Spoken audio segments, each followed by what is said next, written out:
Eskon Oyn injektointisaneerauskohteissa suoritamme laattojen korjaustyötä epoksi-, sementti- ja mikrosementtihartseilla.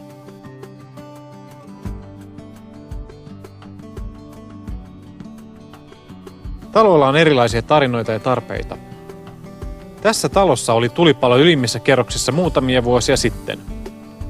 Osittain siitä johtuen betonilaattojen ja lattialaattojen välissä on tapahtunut muutoksia, mikä aiheuttaa niiden väliin ilmataskuja, eli niin sanottuja kopolaattoja.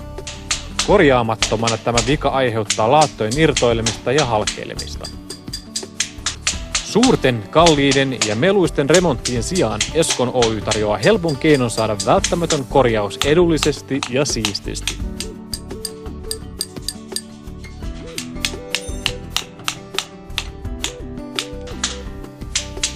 Työ alkaa ilmataskujen kartoittamisella ja ääni kertoo hyvin paljon, mistä kaikkialta laatat ovat irronneet. Laattojen saumakohtiin porataan reiät, joiden kautta injektointiaineet pumpataan onteloihin. Liimausmenetelmällä laatat saadaan siististi kiinnitettyä uudelleen alustaansa kevyemmällä remontilla, rakenteita säästäen.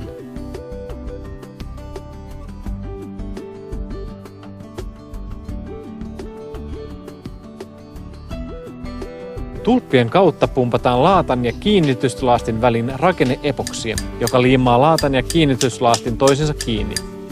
Epoksi leviää koko kiinnitettävälle alueelle pienen paineen ja alhaisen viskositeettinsa ansiosta. Työmenetelmän etuna on sen nopeus, siisteys, asukasystävällisyys sekä alhainen kustannus verrattuna siihen, että laatat poistetaan, kunnostetaan pohjat ja tehdään uusi laatoitus. Huolehdimme alusta loppuun asti, että työn jälki on siistiä ja kestävää. Laattojen saumat uusitaan saumausaineella ja siistitään niin, että lopputuloksesta on hyvin vaikea erottaa, että mitään korjaustyötä on ylipäätään tehty.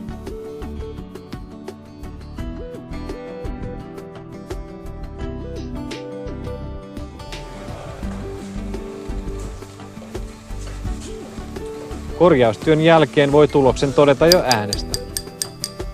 Kopolaattoja eli alustastaan irtoilevia laattoja ei enää ole, ja suuria siivoustöitä ei tarvita, koska pölyisestä remontista ei ollut kyse. Talon asukkaat voivat viettää täysin normaalia elämää koko remontin ajan, ja talon kaikki ongelmat ovat kopolaattojen osalta ohi. Kiinnitysmenetelmää voidaan käyttää kaiken kokoisille laatoille sekä märissä että kuivissa tiloissa. Eskon Oyn kehittämä menetelmä on uusi ja sillä saadaan vaikealle ongelmalle aivan uusi ratkaisumalli.